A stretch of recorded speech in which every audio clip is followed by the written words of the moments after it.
we're semi back, I want to say, here in Las Vegas with a small crowd, but nonetheless a crowd as opposed to the closed behind doors fights that we have been having in the last several months. We have Jose Ramirez versus Josh Taylor this weekend for all the belts, all the marbles. All the marbles. Really exciting fight. It's very, I ask a lot of people, who do you see winning? And everyone's split. Are you split, or do you have a favorite? You know me. They say, oh, you're supposed to stay neutral. Man, please. I just picked the fight, man. This is the fight game.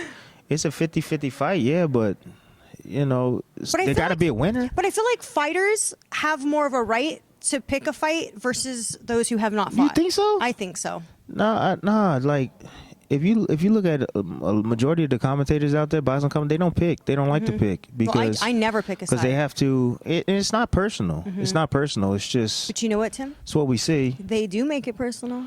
So next time you go up and try to get an interview, they're like, "Oh, last time you said I was going to lose," and it was like, and it gets personal. So I choose to sit on the fence.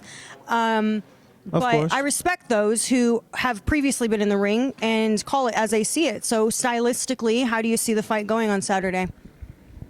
I think it all depends on each guy controlling their emotions. I think the corners are going to have a lot to do in this fight. So I'm going to be listening to the corners heavy because they're going to have to make adjustments. I think Ben Davison is an interesting add into this equation. Because I know what he brings. He brings the sweet science. If Taylor can stay focused all the way through and not lose his damn head and use his feet, create distance all night, and just pick off Jose before he even gets to where he wants to get to, he can make it an easy night. Easy night. We've seen Jose get outboxed. We've seen it, even though he's undefeated. We've seen what gives him problems. It's movers. But if Taylor sits there and trades with Jose, that's not a good idea. And if he does, he better choose his spots very, very wisely and don't stay there too long because Jose is the stronger fighter in the inside. And I get that Taylor can fight in the inside, but he's not stronger than Jose. And there's a punch that nobody's really talking about, or I should say they don't even know. Jose is left-handed. He fights right-handed. He's left-handed. His lead hand is the strong hand. We're looking for the right hand, yeah, but I'm looking for the left hook. That's the punch that I'm looking for in this fight. The left hook, especially in close. He's on the look to land a left hook either to the liver or on the side of the head. And we've seen Josh Taylor get hurt before. I've seen him get hurt several times. He was hurt in the Prograis fight. He was hurt in the Baranchik fight. He was hurt in the Postol fight. We've seen this guy be hit and hurt. Also seen Jose get hit and also hurt, but very rarely you see him get hurt. So I'm going with the guy. I'm going to go with the guy that has more grits, that I think has more guts and grit. I'm going with Ramirez.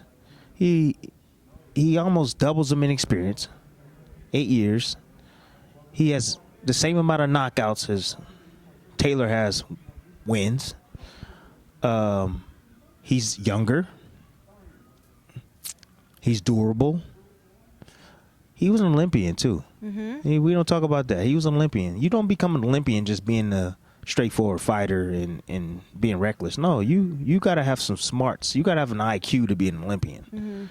So I don't think we're giving him credit for his boxing IQ and the way he precisely breaks these guys down. So I'm going with him. Possibly even stoppage late. Going to possible stoppage late. It's tough to do what Taylor's about to try to attempt. It's tough.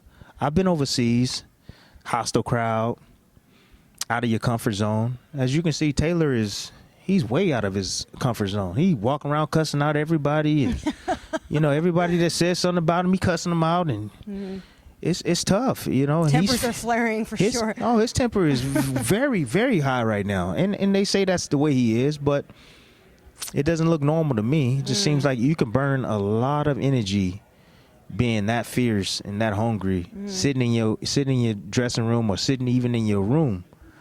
Just thinking about the fight, you can burn a ton of energy. So Ramirez is the guy that I'm going with. I think that pressure will eventually get to Taylor, and I think that Taylor is not disciplined enough mentally to box all night long because I've seen his previous fights. He likes to stand and bang, and banging with Ramirez is a bad idea. Do you think it goes the distance, or do you think it's going to be? This fight's not going the distance. I don't think it is either. A lot of people keep thinking that it is. I don't see it going the distance. Fight's not going the distance. I mean, we got a 22-foot ring, which will serve Taylor more. Cushioning is solid. It's a speedy ring.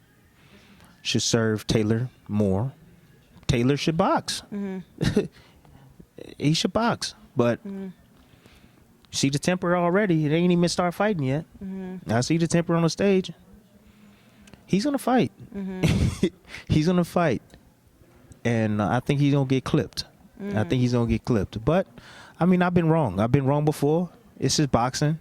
This is a pick'em fight. This is one of those fights where it can go either way, depending on stylistically who puts the game plan forth and who makes the adjustments on the fly. And that's what it could boil down to. I think that's what makes it so exciting, though, is because it really can go either way. And that's the sort of fights that we want to see. I mean, that should be how it is, given that they're both champions. It should be a very competitive fight. Yeah, I mean, both these guys have 2 straps each.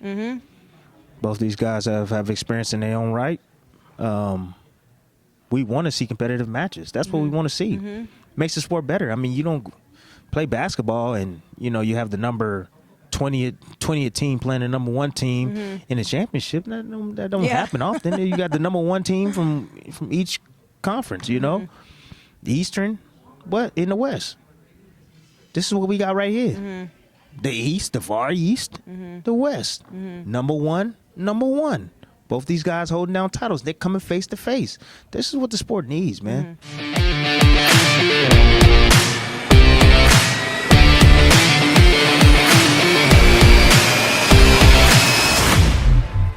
Hey Fight fans, it's Michelle Joy Phelps. If you haven't already subscribed to our YouTube channel, make sure you do so by clicking this icon right here, or else